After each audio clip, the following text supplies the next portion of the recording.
Hello, my dear students. Welcome to another class on History of English Language. Today in this class, I'll be covering Middle English period. We already dealt with Old English period in the past video. In the video that I uploaded before this one, we discussed about Old English period and the different foreign influences on Old English, Latin, Scandinavian, Celtic, etc. And before that, we learned about three different periods: Old English, Middle English, and Modern English. We discussed about different various historical events that demarcated between these three periods and all. So today we will be dealing in detail with Middle English period. So as I've mentioned in the past video, Norman conquest of 1066. This marked the beginning of Middle English period. So it had a great impact on English language. All other historical events had some kind of influence in British history, but Norman conquest is of greatest impact on English language. English ലാംഗ്വേജിൽ ഏറ്റവും അധികം changes വരാനുണ്ടായ ഒരു historical event ആയിരുന്നു നോമൻ conquest എന്ന് പറയുന്നത്. So after നോമൻ conquest, this particular conquest it change the whole course of English language. It was a tremendous event as far as English language was concerned. So Norman conquest marked the end of Old English period and the beginning of Middle English period. And there were many kinds of changes that affected English during this period, especially in grammar, and not only grammar, also in vocabulary. So changes in grammar are the most important. കാരണം എന്താണെന്ന് വെച്ചാൽ ഗ്രാമറിൽ ഒരുപാട് changes middle English പീരീഡിൽ നോമൻ conquest കൊണ്ടുവന്നു. അത് കാരണം old English was a highly inflected language. It gradually changed into an extremely analytical one because there were far too many grammar changes during Middle English period. So Old English was an inflected language, a highly inflected language, and Middle English became analytical, more or less. Also we can see that there are lots of changes in vocabulary because a large part of the Old English word stock was lost. Also a large number of thousands of words from French and Latin were borrowed into English during this period. So let's look at different subheadings under Middle English period. First of all, we will discuss Middle English dialects. So Old English നമ്മൾ പല ഡയലക്ട്സിനെ പറ്റി പറഞ്ഞിരുന്നു. Kentish, West Saxon, Mercian, Northumbrian. We discussed about 4 different dialects, of which West Saxon dialect was the most prominent dialect.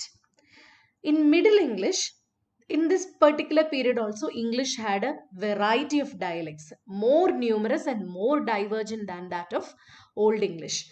Even in Old English, I mentioned that there were many dialects, many regional dialects of English. Of that, the 4 prominent ones were Kentish, West Saxon, Mercian, and Northumbrian. But in Middle English, the number of dialects grew more divergent than that of Old English. But out of all these different dialects, there were again 4 prominent dialects. They were Northern, Southern, East Midland, and West Midland. Once again, Northern, Southern, East Midland, and West Midland. So during the Middle English period, of all of these 4 dialects, the most important dialect which gained supremacy was East Midland dialect. And there were a number of reasons why East Midland dialect was very popular. First reason was East Midland dialect was used in and around London. And London was a very important center of English life and affairs during this time. It was again the capital city and everything. So English affairs were centered around this town. So East Midland dialect was used in London. So that is one reason for its popularity or supremacy. The second reason is in the universities of Oxford and Cambridge, they also used East Midland dialect. So it became a language of scholarship. It became the language with which scholars or well-educated people spoke. And then there is a third reason, that is Chaucer and a number of his contemporary writers used East Midland dialect. So it was established as a dialect of literature. Okay, and then there is a fourth reason, that is the most important reason of it all. Caxton, when he started printing press in 1476, he printed all his earlier books in East Midland dialect. So, because of these four reasons, East Midland dialect gained supremacy over all the other dialects. So, first is it was spoken in and around London, and London was a center of English life and affairs. Second reason was universities of Oxford and Cambridge used it, so it was a language of scholarship. Third reason is Chaucer and a number of his contemporary writers used it, and it became a language of literature. Fourth reason is Caxton printed his earliest books in East Midland dialect. So that is about East Midland dialect. Let's move on to Middle English grammar now. So between Old English and Middle English, the greatest difference that we can notice is in its grammar.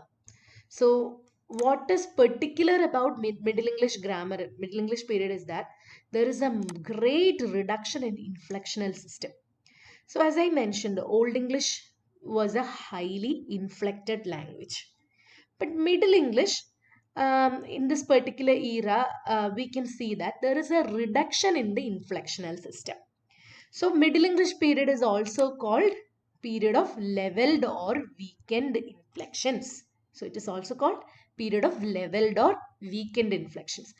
And why did this inflectional system suddenly, all of a sudden, it began to disappear? What's the reason behind it? So there were many reasons behind it. Let's look at some reasons.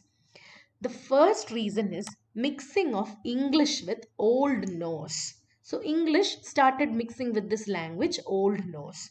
Because of the influence of Old Norse, a lot of inflections were lost during this period.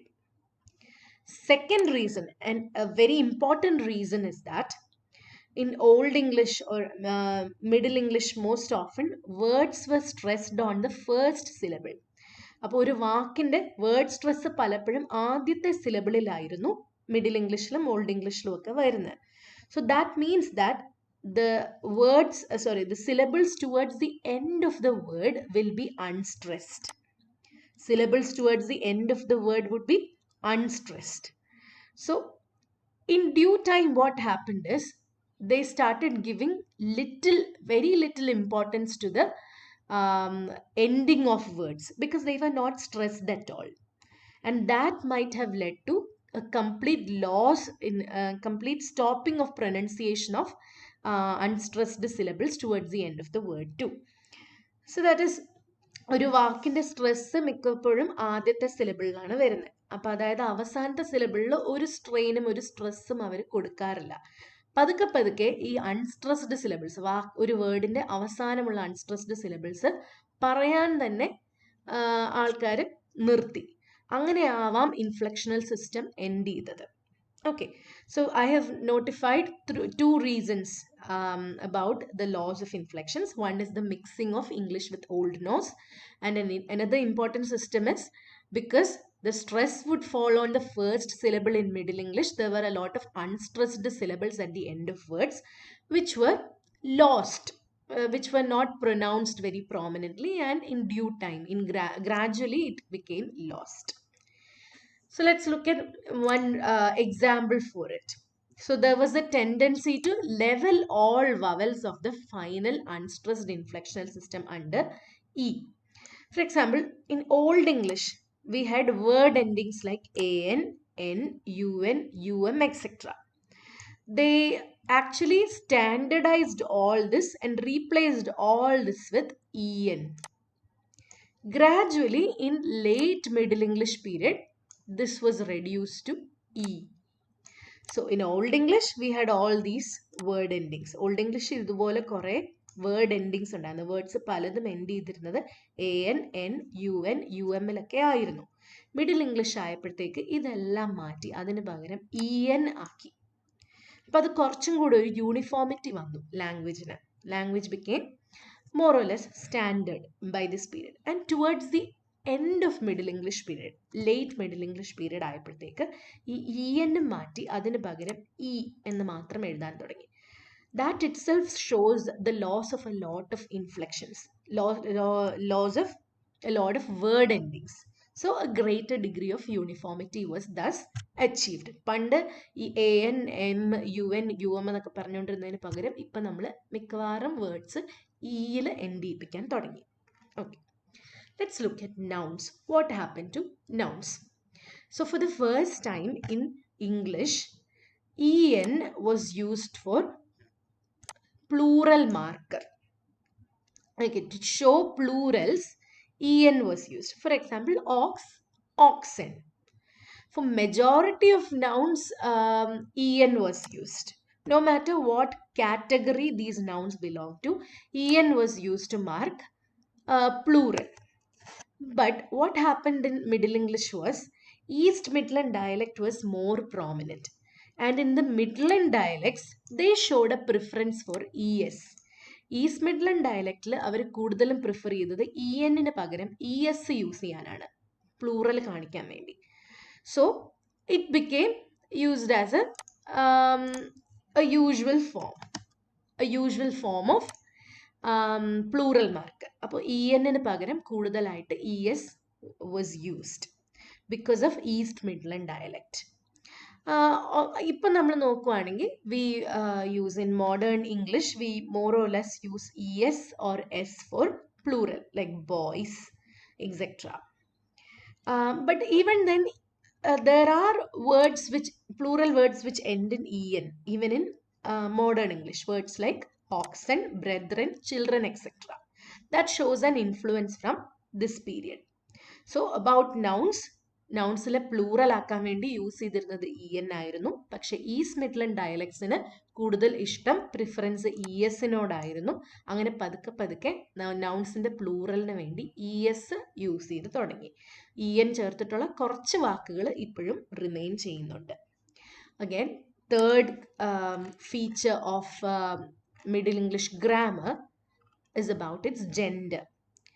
So for the first time, natural gender was used instead of grammatical gender. As I have always mentioned to you, Indo-European, Germanic, Old English, all these languages used grammatical gender. Gender of an object has no relation to sex of an object. But for the first time in Middle English, natural gender was used. That means that there was correlation between gender of a noun and the sex of the thing it represented. Now, gender became dependent purely upon sex. Let's look at cases now. So I have mentioned this also. In Indo-European, they had 8 cases. Germanic, they had 5 cases. Old English had 4 cases. Middle English period, the total number of cases were reduced to 3. There were only 3 cases. First case was nominative and accusative singular. Second case was genitive singular. And third case was all plural cases. So first is nominative and accusative singular, genitive singular, and all plural cases. Genitive means possessive. Possession കാണിക്കാൻ വേണ്ടി use ചെയ്യുന്നതാണ്. Like John's umbrella. John apostrophe s. That is example of genitive. Genitive കാണിക്കാൻ വേണ്ടി es ആയിരുന്നു middle ഇംഗ്ലീഷിൽ use ചെയ്തിരുന്നത്. es was used in Middle English as a genitive case marker. But later it was simplified to apostrophe s. So now we know where apostrophe s comes from. It was first introduced in Middle English period. Again, there is another method of showing genitive. That is, we can use the preposition of. Instead of saying John's father, you can say father of John. This is actually taken from French. This shows French influence. ഇതുപോലെയുള്ള construction ആണ് periphrastic construction എന്ന് പറയുന്നത്. This kind of construction is called periphrastic construction. This is owing to the French influence. This is an alternative method of indicating genitive case. It uses a preposition of instead of apostrophe s. Let's look at adjectives. So the same kind of laws of case distinctions took place in adjectives. As I've mentioned, in Old English there were two forms of adjectives, a strong form and a weak form. In Middle English also there were two forms of adjectives. There was a normal form, for example fair, fair, and then there was a form ending with e. For example FAIRE. In fairy queen and all ഈ ഒരു രീതിയിലാണ് use ചെയ്തിരിക്കുന്നത്. പഴയ ലിറ്ററേച്ചറിൽ മിക്കപ്പോഴും ഇങ്ങനെയുള്ള spellings ആണ് use ചെയ്യുന്നത്. But then towards the end of middle English period the final E was lost. So by the end of the Middle English period, there came to exist only one form of adjective. Okay.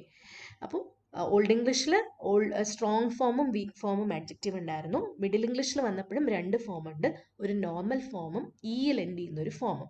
പക്ഷേ middle English പീരീഡിന്റെ അവസാനമായപ്പോൾ ഈ ഇയിൽ end ചെയ്യുന്ന form പതുക്കെ പതുക്കെ ആരും ഉപയോഗിക്കാതെ ആയി. അപ്പോൾ അഡ്ജക്റ്റീവ്സ് ഒരു ഫോം മാത്രമായി മിഡിൽ ഇംഗ്ലീഷ് പീരീഡിന്റെ അവസാനമായപ്പോഴത്തേക്ക്. Let's look at definite article. For Old English, I mentioned that there were definite article the showed three different genders, she, co and that. There were three different definite articles for masculine, feminine and neuter. And they were inflected through all cases, singular and plural. But in Middle English, for the first time, the was introduced. So all these different forms disappeared and the was introduced for the first time. So definite article the was introduced in Middle English period. Okay, let's look at verbs now. So there was a parallel development which we can see in verbs. So Old English had many inflections, but they had only two tenses, present tense and past tense. Verbs had only two tenses, present tense and past tense. But in Middle English, what happened is, for the first time, auxiliary verbs were introduced. Auxiliary verbs like be, have, shall, etc. was introduced. And they also developed a complicated system of tenses built up with the help of these auxiliary verbs. Okay. ഇപ്പോൾ middle ഇംഗ്ലീഷിൽ ആദ്യമായി വേർബ്സിൽ നടന്ന ഒരു കാര്യം എന്താണെന്ന് വെച്ചാൽ auxiliary verbs introduce ചെയ്തത് ബി ഷാൽ ഹാവ് ഒക്കെ ഇൻട്രൊഡ്യൂസ് ചെയ്തത് മിഡിൽ ഇംഗ്ലീഷ് പീരിയഡിലാണ്. And second thing about verbs is in middle English is that future tense was used with will or shall, will and shall. So this was another introduction. Will and shall was introduced to signify future tense in Middle English. Okay.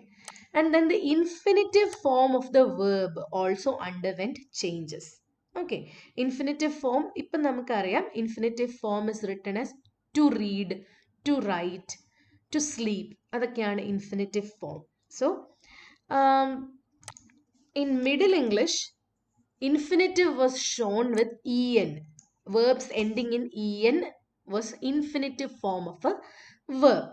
But later, this happened in early Middle English. But later, it was also preceded by the preposition to. For example, I'm just telling you this for an example. It's not a real example. Let's look at read. First, it was a readen. Infinitive form was readen.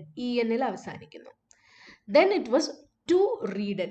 So the preposition to was introduced to signify infinitive. So it was to readen.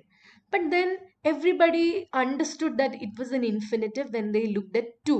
So because to was added in the beginning, the ending en was felt to be unnecessary and it was finally dropped. അപ്പോൾ infinitive കാണിക്കാൻ വേണ്ടി ആദ്യം ഉപയോഗിച്ചിരുന്നത് E N ആയിരുന്നു. വേർബിന്റെ അവസാനം E N use ചെയ്യായിരുന്നു. പക്ഷെ പതുക്കെ മിഡിൽ ഇംഗ്ലീഷ് പീരീഡിന്റെ അവസാനമൊക്കെ ആയപ്പോൾ അതിനു മുമ്പേ ഒരു പ്രപ്പോസിഷൻ ടൂവും കൂടെ ആഡ് ചെയ്ത് തുടങ്ങി. പിന്നെ ആൾക്കാർക്ക് ടു കാണുമ്പോൾ മനസ്സിലാവും this is infinitive. So they felt like E N is unnecessary and it was dropped. So let's look at pronouns now. And an important development in Middle English period was that it introduced a personal pronoun she. If you can remember from our Old English lesson, there were words like he, heo, hit, hi, him, hi, hit, hi. These were personal pronouns. Third person pronouns ആയിരുന്നു. If you can notice, it's all different forms of he. But in Middle English period, she, that pronoun was introduced for the first time. It first appeared in the middle of 12th century. So, first appeared in the middle of 12th century in East Midland dialect. And it later spread to other dialects too.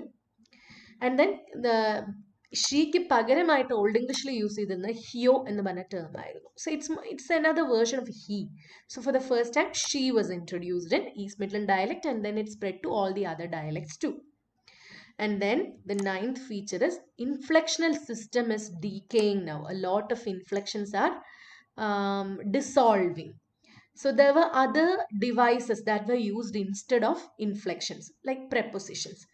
So because prepositions were used, word order became more important and more rigid. Word order became more important and more rigid. And prepositions were used to perform the functions which were before performed by inflections. Okay. So that is Middle English grammar. Middle English grammar ഒന്ന് ഓടിച്ച് പറയുവാണെങ്കിൽ ഏറ്റവും കൂടുതൽ നമുക്ക് notice ചെയ്യാൻ പറ്റുന്ന inflections നന്നായിട്ട് കുറഞ്ഞു. അതിന് രണ്ട് റീസൺസ് ഉണ്ട്. ഇംഗ്ലീഷും ഓൾഡ് നോസുമായിട്ട് മിക്സ് ചെയ്തു. വേറൊരു റീസൺ വേർഡ് സ്ട്രെസ് എപ്പോഴും ഫസ്റ്റ് സിലബിളിൽ വരുന്നതുകൊണ്ട് ലാസ്റ്റ് സിലബിൾ സ്ട്രെസ് ചെയ്യാതെ പ്രൊനൗൺസ് ചെയ്യാതെ അതങ്ങ് പോയി. പിന്നെ ഒരു ലെവലിംഗ് നടന്നു വേർഡ്സിലെല്ലാം. പല വേർഡ് എൻഡിങ്സ് ഉണ്ടായിരുന്നു. AN, N, UN, UM ഒക്കെ ഉണ്ടായിരുന്നു. അതിന് പകരം EN യൂസ് ചെയ്തു. ലേറ്റർ അതിന് പകരം E യൂസ് ചെയ്തു. അങ്ങനെ കുറച്ച് യൂണിഫോം ആയി. നൗൺസിന്റെ കേസിൽ പ്ലൂറൽ മാർക്ക് ചെയ്യാൻ EN ആയിരുന്നു യൂസ് ചെയ്തിരുന്നത്.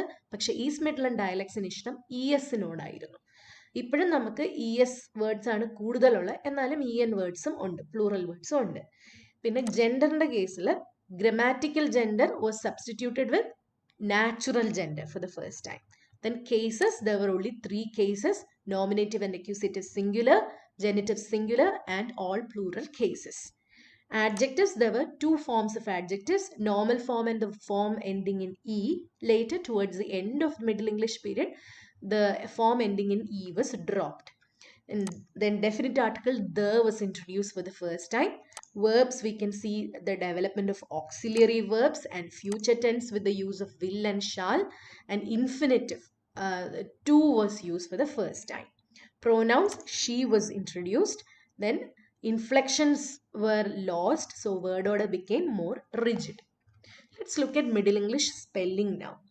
So with the Norman conquest, what happened is we got a new spelling convention influenced by French. ഇപ്പോൾ ഫ്രഞ്ച് സ്പെല്ലിംഗ്, നോർമൻ ഫ്രഞ്ചിൻ്റെ കൺവെൻഷൻസ് ഇംഗ്ലീഷ് ലാംഗ്വേജിൽ എൻ്റർ ചെയ്തു. So we can see that there are many changes in there are many changes in pronunciation, because we started pronouncing in following the functions of, following the conventions of French. But these changes in pronunciation were not reflected in Old English spelling. So there occurred to be a new area of study, a new orthography, the study of spellings. It gave English a new outlook. So these orthographers, if that's what they are called, they made a lot of changes in spelling. Okay.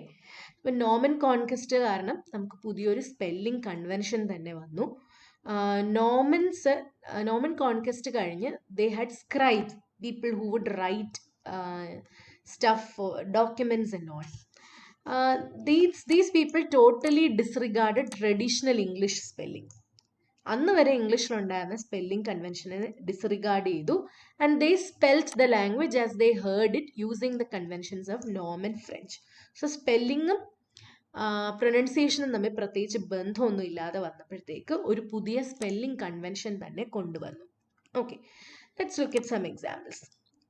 Earlier it was whose, it was replaced with house. Whose became house. Then whom became home. Quen became queen. But look at the spelling. CW ആണ് queen. Okay. And then fire. Earlier it was written like this, but it was fire was written with UI. Then Kin എന്നൊക്കെ പറയുന്നത് KUNN ആയിരുന്നു. അതുപോലെ busy BUSI എന്നായിരുന്നു. Okay. Then again I was replaced with Y. Sorry. I was replaced with Y. For example, earlier body's spelling was BODI. It was replaced with BODY. Okay.